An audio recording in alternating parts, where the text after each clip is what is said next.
The 2000s and early 2010s were a time where zombie media was at its peak. Between the movies and blow up of the hit series The Walking Dead, everyone and their grandma were encapsulated by the prospect of zombies. This time period was also the peak of zombie video games, starring titles such as Left 4 Dead, Resident Evil, Call of Duty Black Ops Zombies, hell, even Plants vs. Zombies. These all sold really well despite the amount of zombie games released during this period.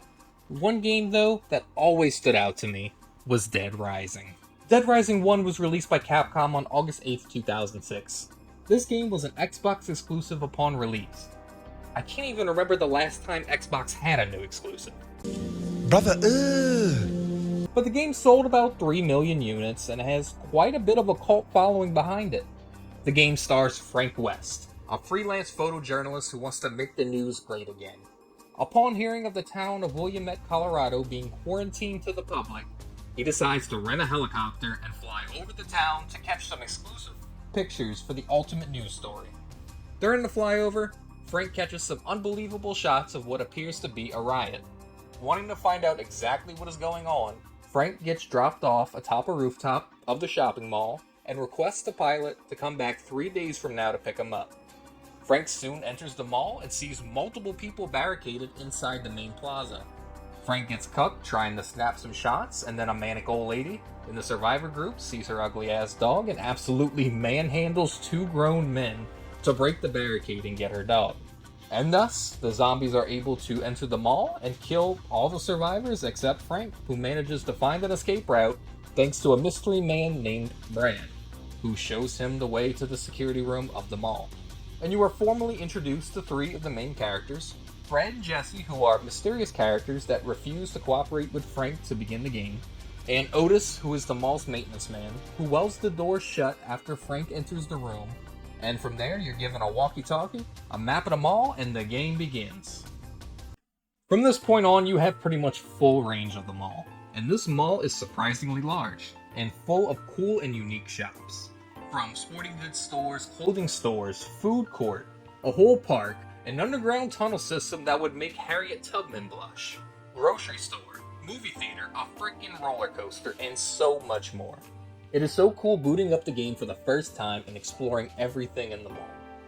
With it being a giant mall with an abundance of unique stores and shops, there is quite a unique assortment of weapons Frank can arm himself with to fight off the zombie hordes. 141 unique quote-unquote weapons, including but not limited to guns, feudal Japanese weapons, blunt and sharp weapons, common house tools, children's toys, and landscaping tools. If you can lift it, swing it, or shoot it, Frank can use it as a weapon. And that is probably my favorite part of the game, is picking up every item I see and using it as a weapon. On top of all the cool unique weapons, there's also quite a bit of outfit combinations, some better than others. what the hell? The game is on a time limit of 72 in-game hours because that's how long Frank requested his helicopter to be. This time translates to roughly 6 hours of game time. During this time, your objective is to work towards uncovering the truth of the outbreak, escorting any survivors around the mall to the security room, taking out any psychopaths you encounter along the way, and of course, survive. Almost all the objectives in the game are on a time limit, and failing to get to any of the objectives within the specific time limit results in a failure. Yes, you can literally fail the story of the game by arriving a second too late to any of the objectives. On a first playthrough, it's best to focus on the story as it allows you to see the true ending. One thing I really liked was the fact that there are 7 different endings, which add to the replayability of the game. There is no autosave or menu save features, aside from a few save points after some crucial quest lines. You are forced to go to any of the mall's bathrooms to relieve yourself, to save, or return to the security room. When you die in the game, you are given the option to save your status and be able to start the game again at the level you're currently at. The level cap for Frank is 50, and each time you level up, you gain a level in one of 5 categories: attack, item inventory, health, speed, or throw. Speed is probably the most useful for a playthrough, with the game being time-based. Having higher speed makes it much easier to make it to your objectives on time, because Frank's base speed is abysmal, and he runs like he has a hemorrhoid. Also, it makes it much easier to maneuver between zombies. Speaking of zombies, they are some of the slowest, dumbest zombies I've seen in video games. Sure, they do have a command grab that can get you pretty quick, but they trip over each other, fall down when attempting even the slightest platforming. I kinda almost feel bad for them at times. It's like I'm watching a blind man navigate through a heavily wooded area. Their strength, however, lies in numbers. If there are zombies, there are many, and it is quite easy to get surrounded and overwhelmed. There are less than 30 individual zombie models in the game, and they're all the same in terms of health, strength, and attack packs. Now, if you think that zombie AI is bad, wait until I tell you about the survivor AI. Some of these people just don't want to be saved. If more than one zombie is around them, they get stuck and slowly get eaten. Unless Frank steps in, of course. They get hung up on obstacles, many could not defend themselves against their own shadow, and some flat out can't even stand on their own 2 feet. Honestly, I seem to have much better luck carrying them because it's like Frank's oiled up. And for some reason, zombies struggle to grab me when I'm carrying a survivor. One of the big points of the game, as mentioned, is escorting survivors to the security room, and because Otis welded the main entrance shut, there is only one way in and one way out in this generously sized map. You have to get the survivors within the allotted time frame that you received the quest from Otis, otherwise they just die. And you get the giant person dead pop up on your screen in an attempt to make you feel guilty. If a survivor dies under your watch, you will get a lovely, gory death scene.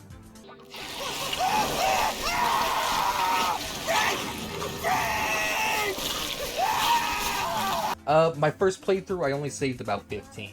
Without a guide or prior knowledge of the game, it is extremely unlikely you will manage to save all 55 survivors and complete the main story. This does, however, give players another reason to replay the game. Moving on from them, we have the psychopaths. These are boss, mini-boss type enemies in the game, with many being optional and some being in the main story. The psychopaths are pretty creative. We have an obese clown, a historically accurate Jehovah's Witness, 3 convicts with a military jeep, and a Hispanic with a cool shirt.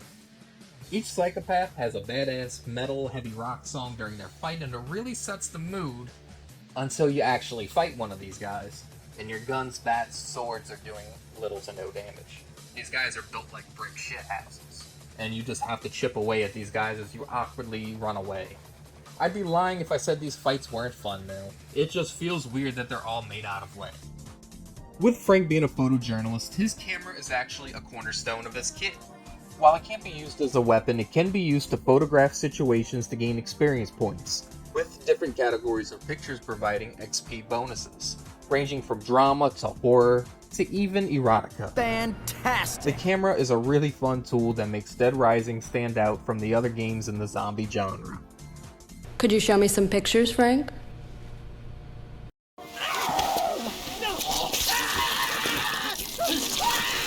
During my playthrough, I played the Steam version of the game. This port released in 2016, and on max settings and modern hardware, it ran smooth.